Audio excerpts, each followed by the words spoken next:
I have been introduced, but I'm Hannah Dahlen and I'm Professor of Midwifery, and I also am Associate Dean of Research and Higher Degree Research and a Discipline Lead in Midwifery in School of Nursing Midwifery at Western Sydney University.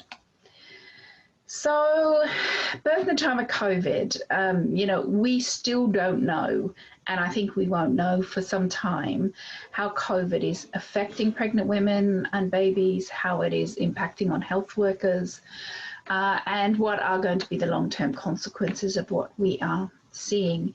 And we're making decisions today with little idea as to the long-term consequences. Now, of course, in part, we can't do anything about that. We don't know. We are in unknown territory. But what I fervently hope is that we grasp the opportunities to learn some lessons about how we can improve care for women and babies and health providers, and that we take the positives into the future, but also that should we come up against a pandemic in the future, which is highly likely considering the world we live in, that we will be able to provide better care, care that is both physically, emotionally, psychologically, spiritually and culturally safe. One of the biggest things that's come out in the COVID pandemic has been this, what I call a patchwork of inconsistent policies. And, we've seen, some people don't allow any support people in the world, and other people will allow unlimited or one or two.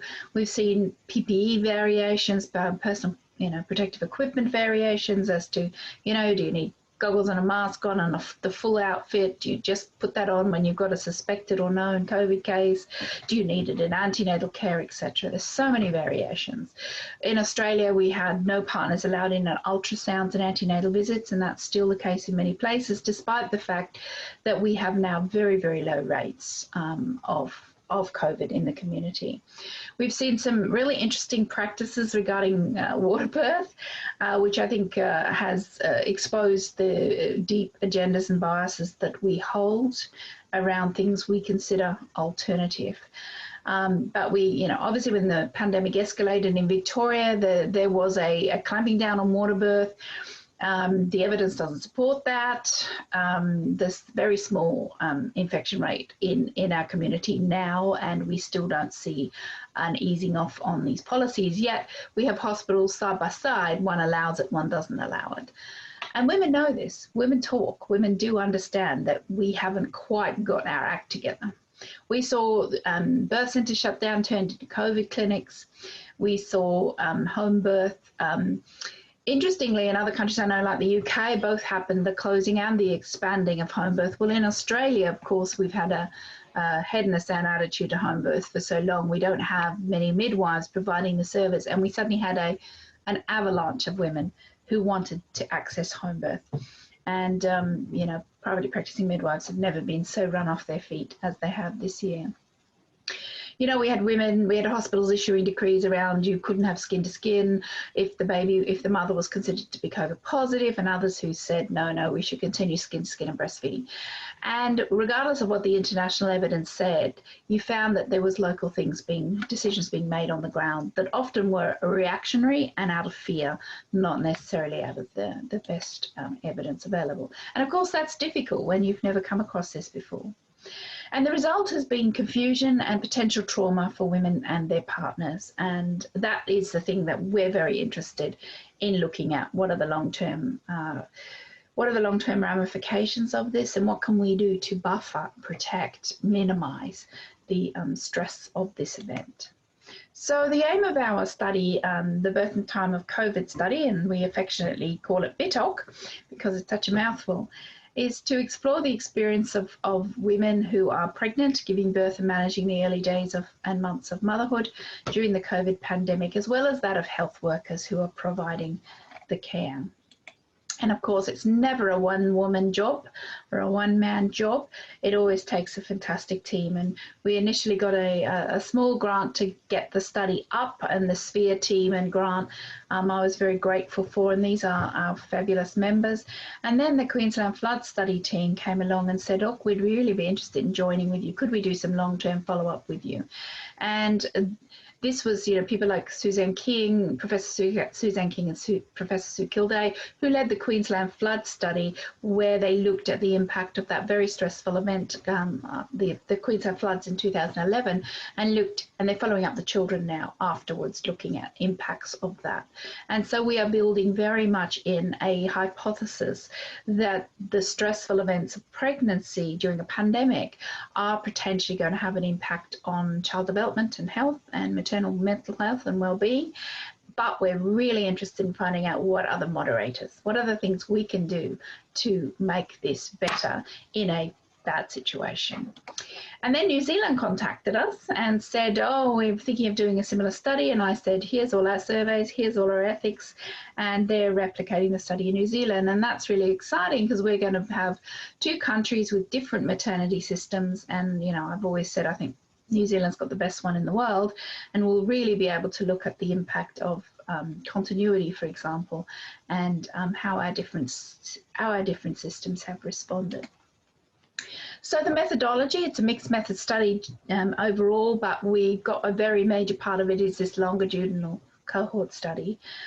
And we've undertaken in-depth interviews across Australia with women, midwives, midwifery students. We also have a very clever part to this, which was designed by my very clever PhD student Hazel Keedle, called the Vocal app, and that is women across Australia are recording into a little app how they're experiencing life, whether it's after an antenatal visit, whether it's sitting on their lounge, commenting about what's on the news or how they're feeling. And we're going to be able to do that, put together all of that data, and then look at the time in motion, what's happening with the pandemic. We've also got 3 online surveys happening. We've already had about 5,000 women respond to the pregnancy and the 2-month survey. And we've now got the 6-month survey that has just gone out. And we're really wanting to look at following these women. Around 85% have consented to have follow-up surveys, which is just amazing. And they're all now being sent out to them. But we want to look at what happened in pregnancy, what were they feeling, what was the impact on their baby, and then we want to look at, well, what's going on at 6 months. And if we get more funding, we'll go further and we'll look at GPs, obstetricians, perinatal mental health workers, partners, grandparents, and really we want to do a cortisol hair study to look at being able to actually measure the levels of stress throughout the pregnancy and the first 2 months following birth. So we were really excited to find we had responses from all over Australia for both the pregnant and the postnatal survey, and we have a very nice distribution. Anyone who knows Australia knows New South Wales, Victoria, Queensland are all the biggest states, and we clearly very nicely represent all of the different size states. And we've got geomapping that shows us exactly where women are in terms of rural and remote, and we've got over 300 Aboriginal women who've responded to this survey, which is particularly exciting. So we've asked a series of questions. I'm only going to be able to touch on a few, obviously, and most of them will be pregnancy because that's the one that we're analysing at the moment. But we asked them the most stressful month, and this won't surprise you at all that when the pandemic hit in Australia, that was really sort of March, picked up in April, and you can see the height of women feeling things were at their worst. But then, of course, we had the second wave in Victoria, and we saw another peak in August as a result of that. We also looked at, what was their model of care. We have a whole lot of questions on that. These are now grouped together, but we've got, about 19% of it continuity care with a midwife. That was either MGP or it was a private practicing midwife caring for women.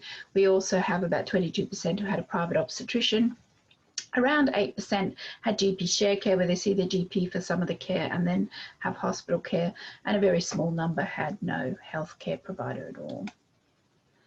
And we asked them, has the support they've received in pregnancy changed due to COVID? Now, obviously, around 25% had only ever been pregnant during the pandemic, and so that meant that they couldn't really give a reflection on how it had changed. But you can see that significant amounts of women felt that the care had worsened since the pandemic, which is again not surprising. But interestingly, for some women, they felt it had improved, and even for around 10% of women, they felt it had significantly improved. So we're really keen to dig down and look at, well, what was going on for those women that led to them saying that things were actually much better during the pandemic.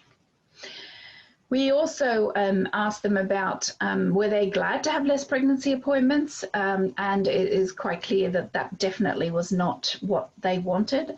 About 75% of women, 65% of women said definitely not. You know, some were kind of on the fence about it. And there was a small number who said, yes, it was better to have fewer appointments. So that's quite interesting in itself. We also asked them were they concerned about their baby getting coronavirus, and you can see that that again varies. You know, around 16% were very concerned, 90% a lot. So if you kind of put that data together, you're talking at about a third that are highly concerned with what's going on. We also asked them what would have been the consequences of COVID on you and your household. And, you know, when we were piloting the survey, the women came back to us and said, you know, this is too negative. Put in some positive things. There's some good stuff happening. And I'm really glad we have looked a lot at what actually is good during the pandemic.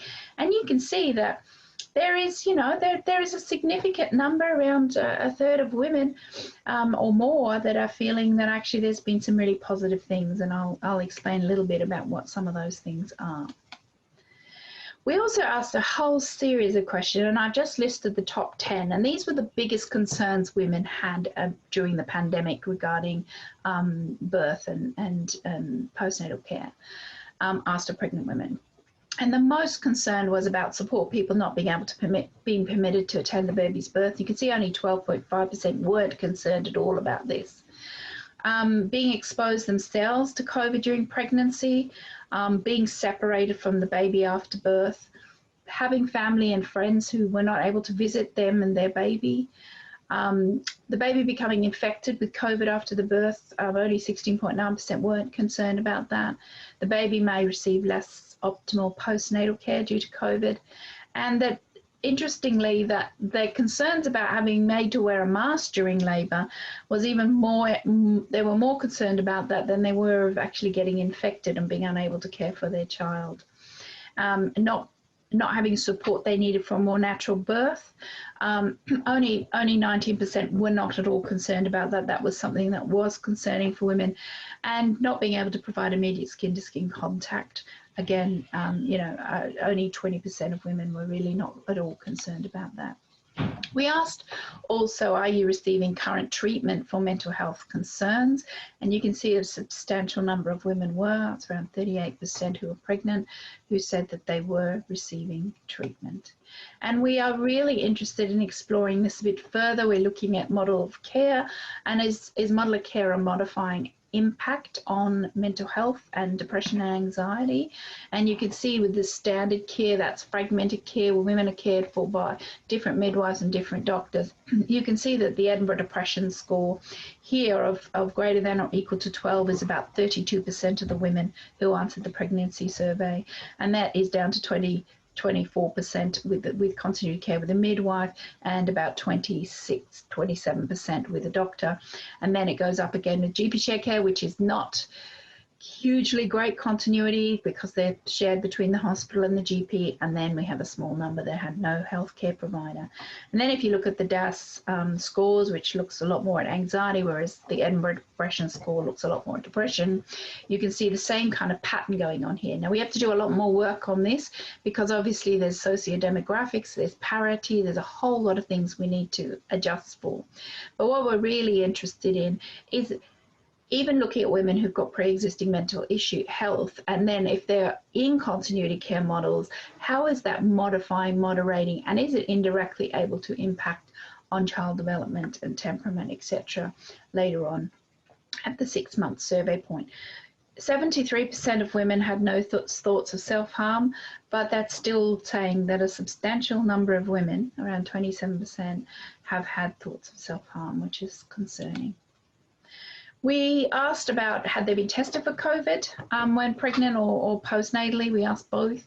Around 52% of pregnant women who responded to the survey had had a COVID test, but only 5 were positive in that whole sample, and around 43% postnatally, and again only 5 positive in that whole sample. So we have a whole lot of stress and anxiety being caused for a fairly small risk in retrospect, but of course when it was all happening we didn't know that it was going to be a smaller risk in Australia.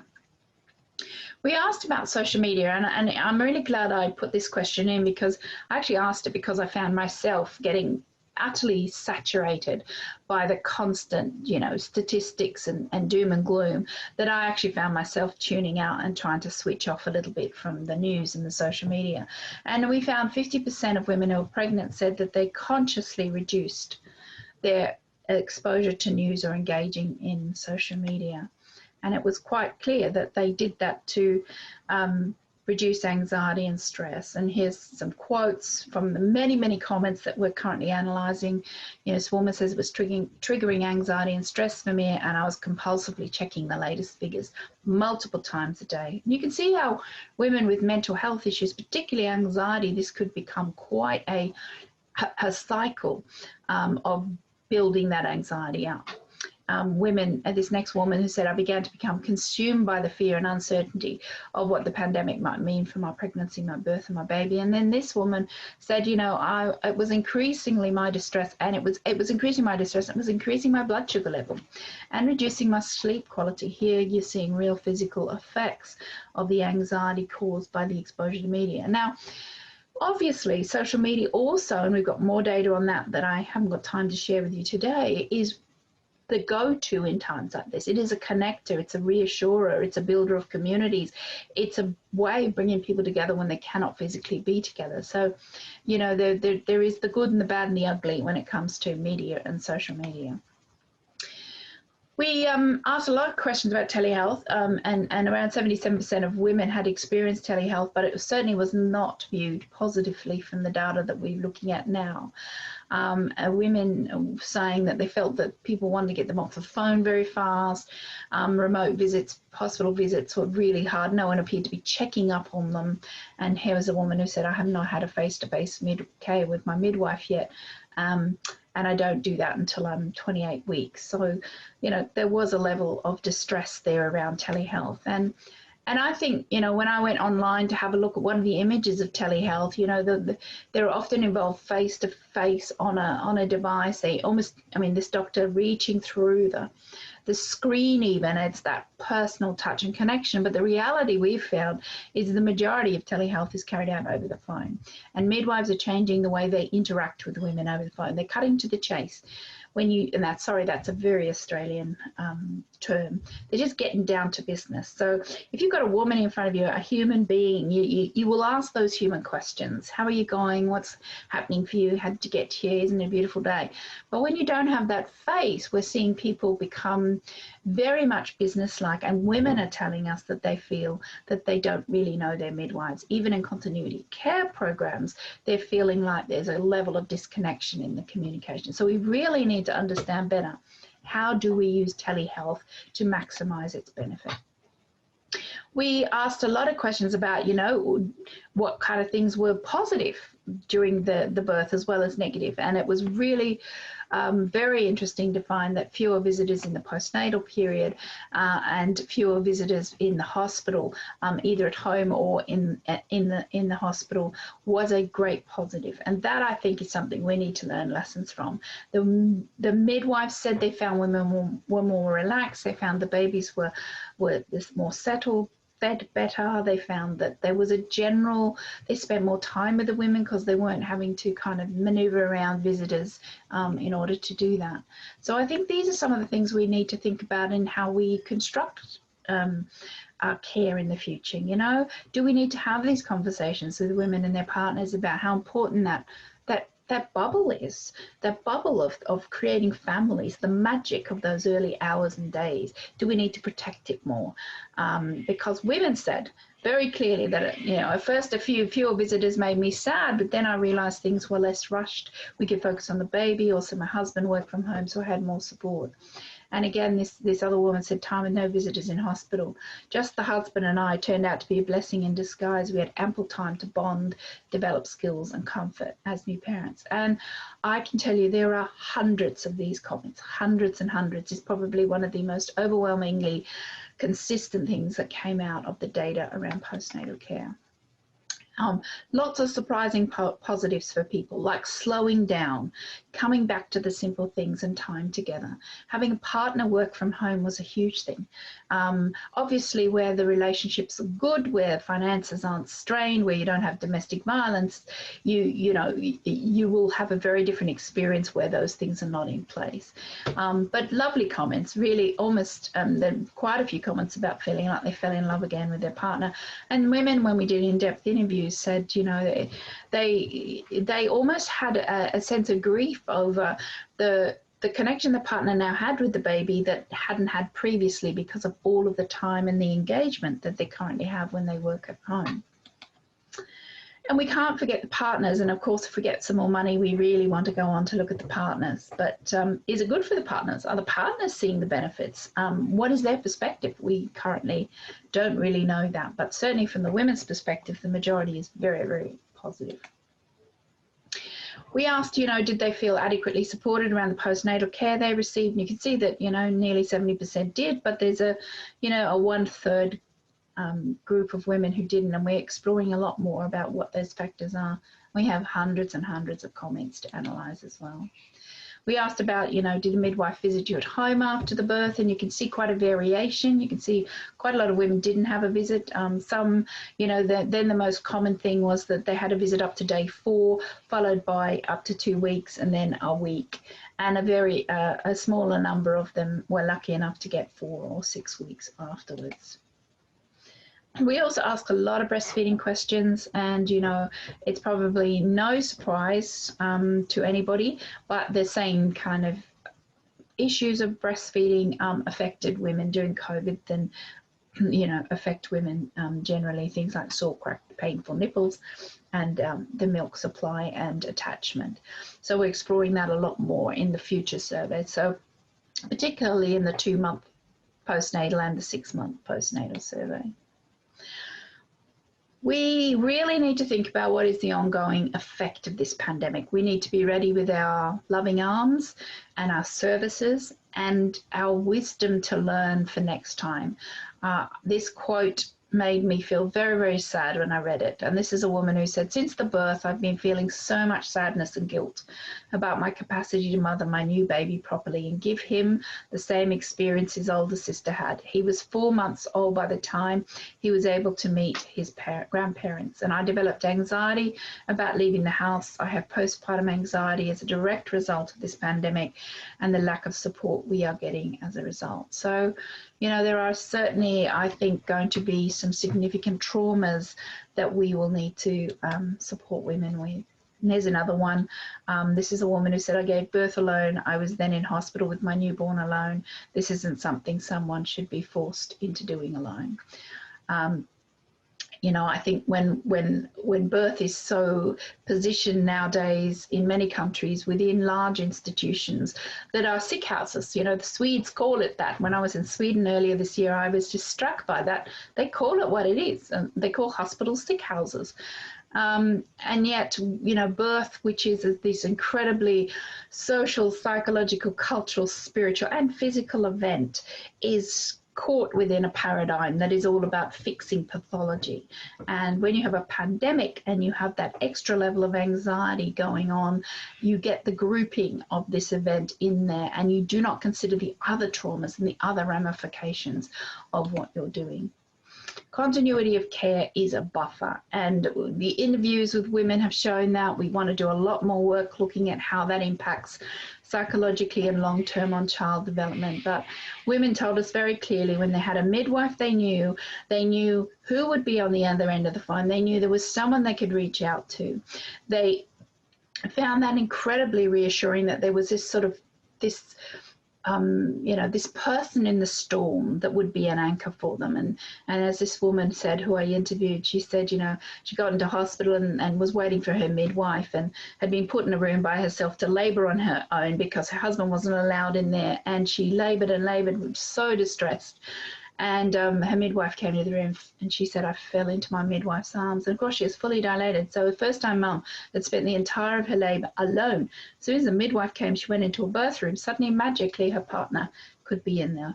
And she's very angry about that period in her care that was so absent in her thinking. We've just published a paper this year looking at how COVID highlights an ongoing pandemic of neglect and oppression when it comes to women's reproductive rights.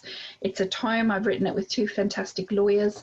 But I think this is the thing we now need to call out, and we need to make sure that we do not see the intrusion on women's rights, not only the unreasonable ones today, but we must make sure they do not linger. And, we've seen a lot of historic oppressions resurfaced. The opposition to home birth, the closures of birth centres, the removal of abortion services, restricting support people, banning water birth, skin-to-skin breastfeeding, active birth, excommunicating doulas and privately practising midwives from birth rooms. We published a paper this year as well, led by Caroline Homer, looking at privately practicing midwives, and we had midwives making their own sanitizer. We had them sewing their own masks. We had them denied access to emergency stockpiles. We had them turned away from hospitals, not able to support women. We have got to get better at this. This is just unforgivable. It's illogical, and it smacks of agenda and bias. So what are the lessons we can learn for next time? I do believe there are some really good things going to come out of this. And I think even if we don't think that that's inevitable, we must make it inevitable. And I think fundamentally we must all remember, and this is what this conference is of course about, childbirth is a physiological, social, psychological, cultural and spiritual event, and it's caught in a medicalised net. And this is never more obvious than when a pandemic hits. Continuity care is a buffer, and we must prove it, and we must ensure that this is something that women can access. If you don't have the evidence, don't make the rule. I'm just quite shocked how people just think it must be a good idea, even when it's directly against the advice from the WHO and the leading professional bodies. People sort of come up with these things, and I find that psychology quite fascinating. Community-based care should be prioritised, not minimised. Don't shut the home birth down, and the birth centres do what the Netherlands did. Open them up, use them fully. Don't turn them into COVID clinics. It's absolutely ridiculous to be moving healthy women and babies, vulnerable babies, into our big sick houses. Telehealth's great, but for who and how should we use it? And I think we have to do an awful lot more work on this. And I'm really concerned when I hear people saying, well, let's just do more telehealth, and oh, well, let's not do postnatal visits at home when it's just, we can get by. I think we have no idea as to actually the quality and the benefits of some of the interactions we have with women. Beware the change that now stays without good evidence of benefit and acceptability, and be very vigilant around human rights violations. So I want to end with this little meme, I guess, that I sent out earlier this year when things were pretty bad. Go gently, my friends, listen to the birds, feel the breeze on your skin, the sun on your face, and let the moonbeams dance in your eyes. The world is still on our axis. The seasons are still changing. Now is just now. It is not forever. Tomorrow is coming. So stay safe, my friends. Thank you for all your hard work in this year of the 2020, the year of the nurse and the midwife. And we'll all be glad when 2021 comes around and we can put this year behind. But hopefully what we don't put behind us is the incredible lessons that this year has been able to give us.